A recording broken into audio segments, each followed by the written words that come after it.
자신을 이루는 것을 가장 소중하게 여겨 항상 스스로 배우기에 힘쓰라.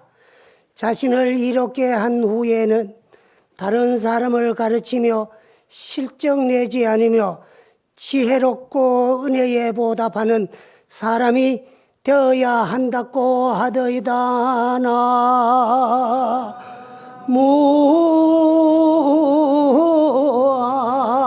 무아이미 다볼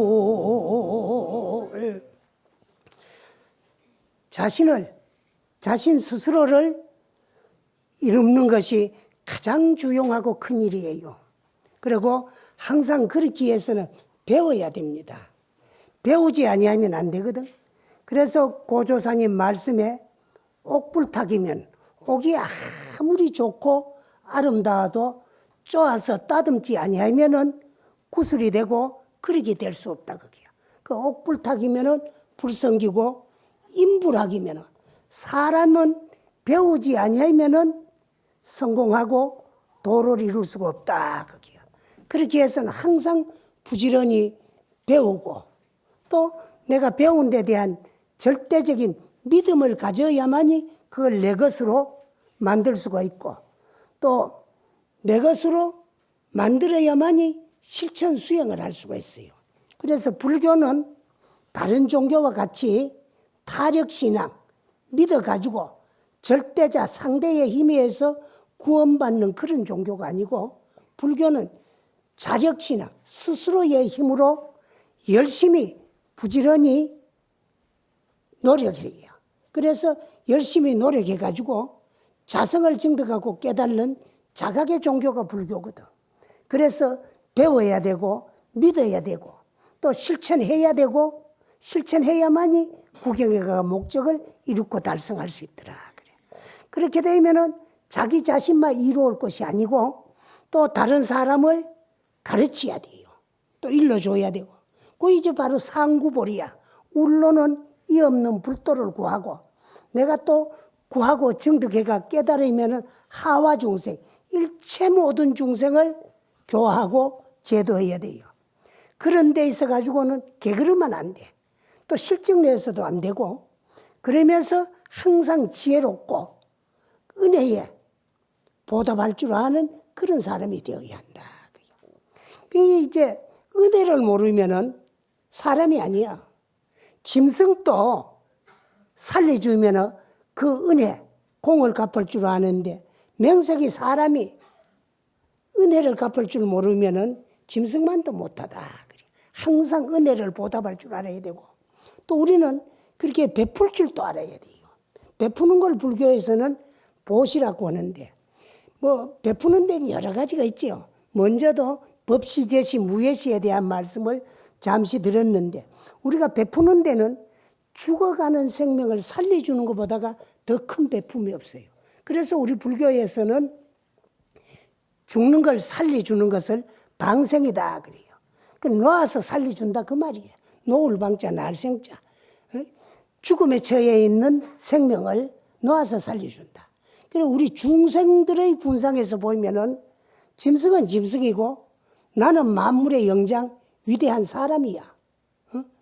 그래서 우리는 나무 생명을 보잘것없이 하잘것없이 생각하고 몸에 기운이 없고 힘이 없으면은 미안하던 생각이라도 가지마 다행이야.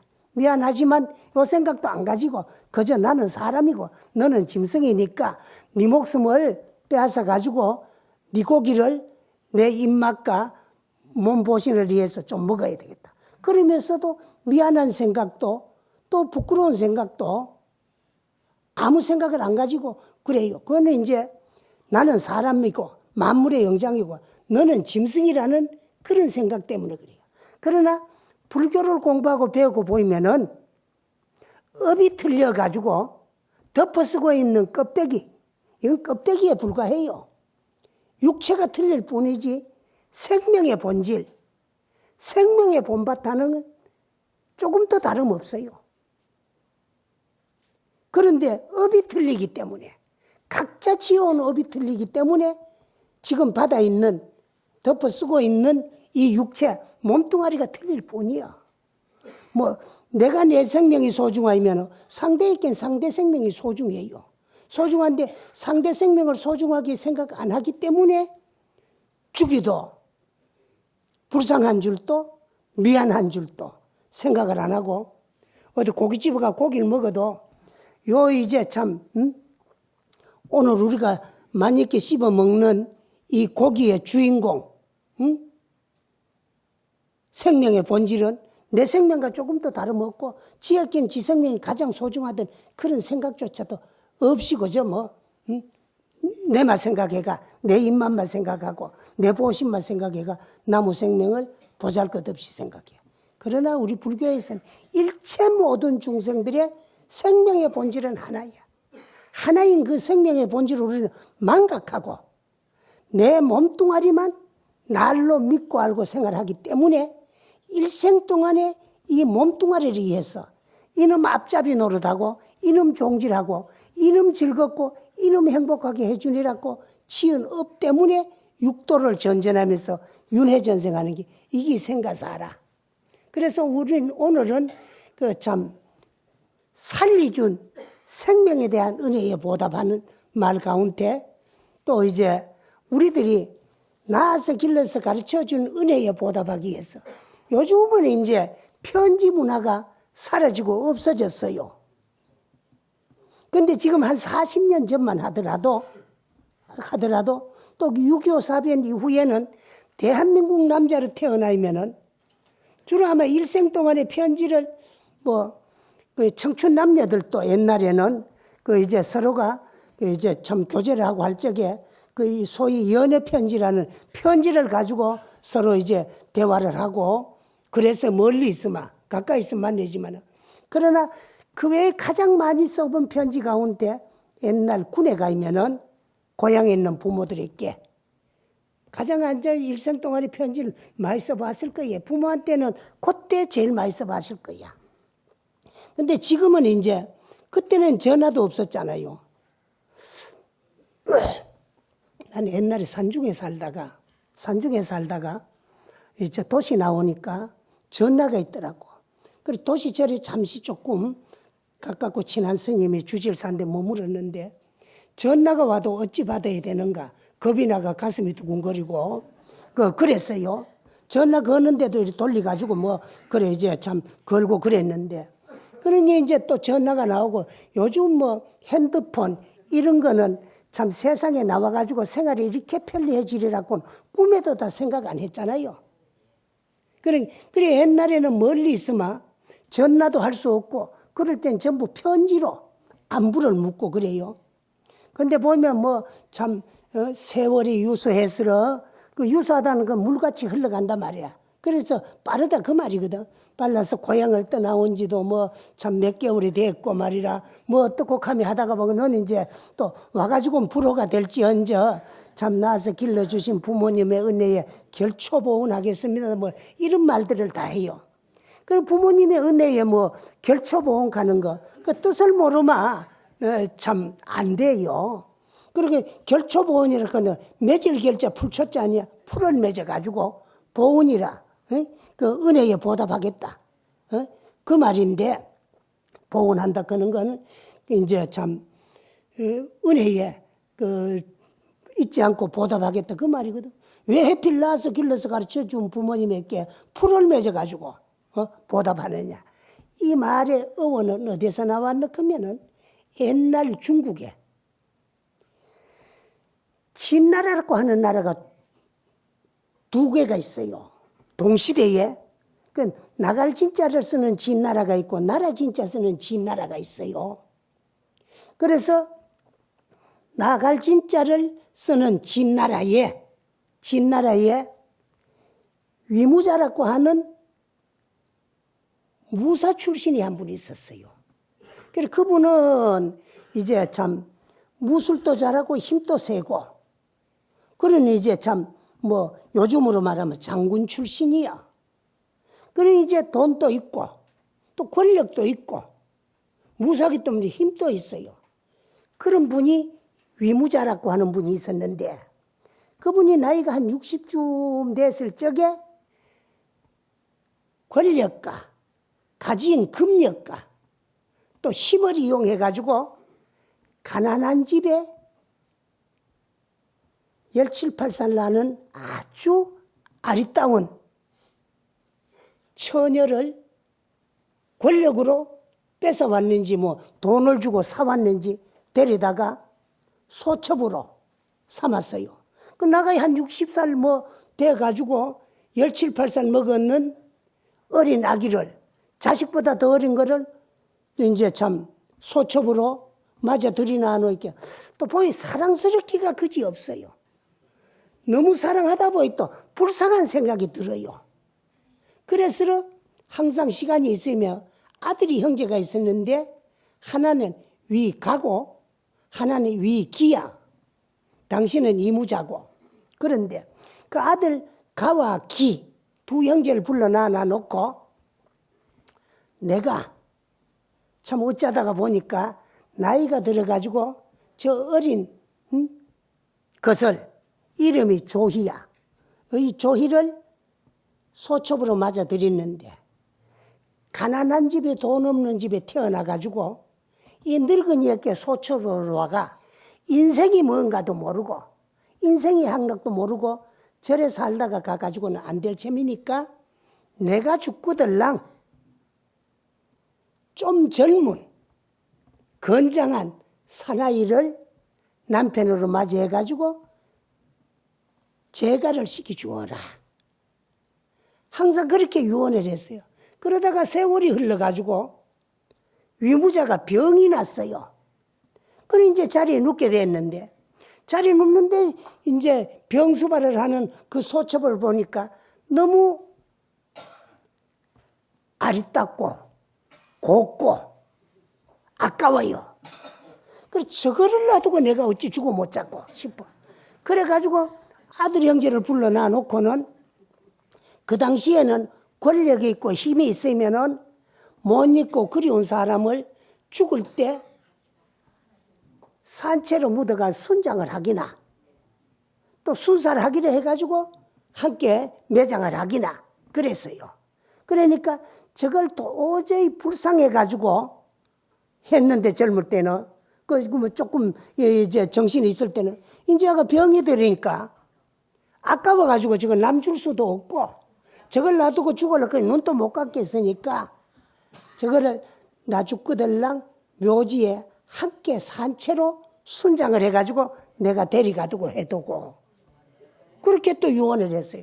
그래 죽었어요. 근데 이 아들 관은 둘째 아들이 아버지 유언대로 저 서모를 산채로 아버지 장사 지낼 때 묻어주자 거기야. 아무리 권력이 있고 돈이 있고 하더라도 사람이 산채로 사람을 어찌 묻겠느냐. 그것은 사람이 할 짓이 못되고 아버지의 유언이라고 하지만은 효자는 정신이 밝을 적에 현명하게 하신 유언은 다 실천할 지언적 정신이 흐려졌을 때 유언은 당신 생각이 아닐 수도 있기 때문에 자식이 현명하게 판단하는 게 효자지 무작정 유언이라고 해가 실천하는 게 효자는 아니다. 그런가 하면 아버지 유언이 하나가 아니고 둘이야. 당신이 조금 나이가 덜 들어가지고 당신 정신이 분명하게 있을 때는 저 어린 것이 내게 소첩으로 와가지고 젊은 것이 인생이 뭔지도 모르고 한평생을 이 늙은이에게 뒤수발만 들다가 죽으면 불쌍하니까 내 죽고들랑 건장하고 젊은 잘생긴 남자에게 개가를 시켜가지고 인생이 뭔가를 지도 알다가 죽고를 해줘라는 유언이 있었고 병석에 누워가지고 정신이 없을 때는 저기 아까워가지고 내가 두고 죽을 수가 없으니까 나와 함께 순장을 시켜달라 그랬는데 앞에 유언은 정신이 있을 적에 맑은 정신으로 당신이 한 유언이고 뒤에는 병석에 누워가지고 이미 벌써 정신이 혼미해졌을 때 한 유언이다. 그러나 유언도 먼저 유언을 먼저 지키고 뒤에 유언은 뒤에 지키는 법이지. 무작정 유언이라고 해가지고 그 뭐 참 아까운 생명을 죽이면 안 된다. 그러면서 큰아들이 억지로 시켜가지고 작은 아들 기가 반대를 하는데도 무릅쓰고 순장을 안 시켰어요. 그래 아버지 장례를 치고 와가지고 그 이제 초종 장례를 다 마친 후에 그래 아버지 유언대로 사방에 그 이제 참 저 여인을 아끼고 사랑하고 보호하고 해줄 수 있는 조금 경제적인 능력도 있고 고생을 안 해야 되니까 건장한 남자를 물세계가 계가를 시켰어요. 그러고 나니까 주위의 사람들이 관은 불효자다. 아버지 유언을 저버리고 서모를 계가를 시켰으니까 그런 뭐 비난들이 다 이제 참 사방에서 쑥덕거리 쌓아요. 그래서 하루는 잔치를 벌였어요. 이웃 사람들에게. 그래서 뭐라고 이거 잔치를 해놔놓고는 동네 사람들에게 우리 아버님께서 돌아가실 때 유언만 하신 것이 아니고 유언을 2개를 했는데 한 유언은 정신이 있고 또 이제 연세가 덜 들었을 적에 맑은 정신으로 우리 서모가 너무 참 불쌍하고 가여우니까 내가 죽고들랑 참 좋은 남자를 물색해가지고 계가를 시키라는 것이 첫째 유언이었고 둘째 유언은 병석에 누워가지고 정신이 혼미해졌을 적에 생각하니까 그 소첩이 아깝고 그걸 두고 죽기가 아까우니까 순장을 시켜달라 그랬다. 그 내가 생각하기는 정신이 밝을 적에 했는 유언이 참 유언이고 당신 생각이고 정신이 혼미해졌을 때는 그 당신도 모르고 막 아깝다는 생각에서 한 유언이고 그리고 또 유언도 먼저 한 유언이 있고 뒤에 한 유언이 있어서 나는 먼저 하신 유언이 참 유언이라고 생각하고 거기 아니더라도 2가지 유언을 다 지킨다고 생각하면은 먼저 유언부터 지켜놓고 뒤에 유언을 꼭 지켜야 된다 그러면은 지키기로 결심을 하고 계가를 시켰으니까 그 여인을 데리다가 이제 첫째 유언은 실천했으니까 2번째 유언도 실천하기 위해 가지고 데리다가 순장을 시키는 것이 내가 효자이겠습니까? 저대로 행복하게 잘 사도록 그냥 놔두는 것이 효자이겠습니까? 하니까 그 잔치에 모였던 사람들이 이구동성으로 그 여인을 행복하게 사는 것이 죽은 너희 아버지 마음 편하고 그 유언을 실천하는 효도일 것이다 해가지고 동네 사람들의 그 뜬소문과 동생의 그 섭섭한 마음도 다 달래주었다고 해요.